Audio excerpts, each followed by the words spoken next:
नमस्कार मित्रांनो, आर.टी. ॲडमिशन 2026-27 महाराष्ट्रासाठी अर्ज करायचा विचार करत असाल आणि तुमच्या मनात हा प्रश्न असेल की रेंट ॲग्रीमेंट कोणाला लागतो, सर्वांनाच लागतो का, किती महिन्याचा लागतो किंवा किती वर्षाचा असावा, त्याची व्हॅलिडिटी कधीपर्यंत असावी, कधीपर्यंतची ते पाहतात, तर हा व्हिडिओ शेवटपर्यंत नक्की पहा. कारण आज आपण रेंट ॲग्रीमेंटबद्दल संपूर्ण आणि स्पष्ट माहिती पाहणार आहोत. आर.टी. ॲडमिशनमध्ये रेंट ॲग्रीमेंट का लागतो? तर मित्रांनो, आर.टी. ॲडमिशनमध्ये शाळा निवड ही पत्त्याच्याच म्हणजेच ॲड्रेसवर आधारित असते आणि त्या आधारावर केली जाते. तुम्ही ज्या भागात राहता त्या भागातील शाळा तुम्हाला मिळते. म्हणूनच ॲड्रेस प्रूफ खूप महत्त्वाचा असतो. आता रेंट ॲग्रीमेंट कोणाला लागतो? तर पहा, रेंट ॲग्रीमेंट लागतो जर तुम्ही भाड्याच्या घरात राहत असाल तर तुम्हाला रेंट ॲग्रीमेंट हा कंपल्सरी द्यावा लागणार आहे. तुमच्या नावावर स्वतःचे घर नसल्यास तुम्हाला रेंट ॲग्रीमेंट हा लागणार आहे.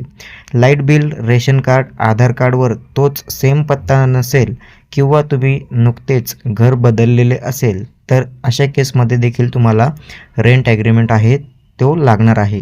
अशा परिस्थितीमध्ये तुम्हाला रजिस्टर्ड रेंट ॲग्रीमेंट अनिवार्य होतो. रेंट ॲग्रीमेंट कोणाला लागत नाही?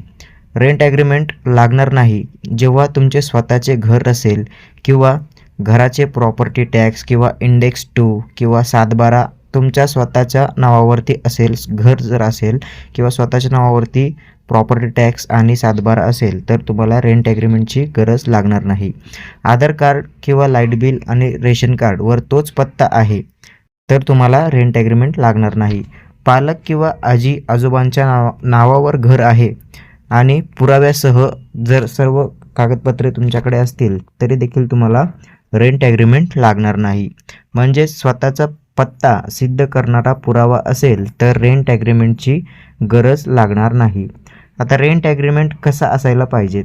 इथे खूप लोकांची चूक होते. रजिस्टर रेंट ॲग्रीमेंट असायला हवा सगळ्यात पहिलं. त्यानंतर हाताने लिहिलेला किंवा नोटरी केलेला रेंट ॲग्रीमेंट इथे चालत नाही आर.टी. प्रवेश प्रक्रियेसाठी. त्यानंतर ऑनलाईन रजिस्टर्ड म्हणजेच रजिस्ट्रेशन असलेला रेंट ॲग्रीमेंट तुमचं असणं गरजेचं आहे. मालक आणि भाडेकरू दोघांचे नाव त्यावरती असायला पाहिजेत. संपूर्ण पत्ता स्पष्ट लिहिलेला असावा. रेंट ॲग्रीमेंटची व्हॅलिडिटी किती असायला पाहिजे? सर्वात महत्त्वाचा मुद्दा, रेंट ॲग्रीमेंट आर.टी. अर्जाच्या तारखेपर्यंत व्हॅलिड असावा. त्यानंतर एक्सपायर्ड रेंट ॲग्रीमेंट जर असेल तर ते इथे तुमचे चालणार नाही.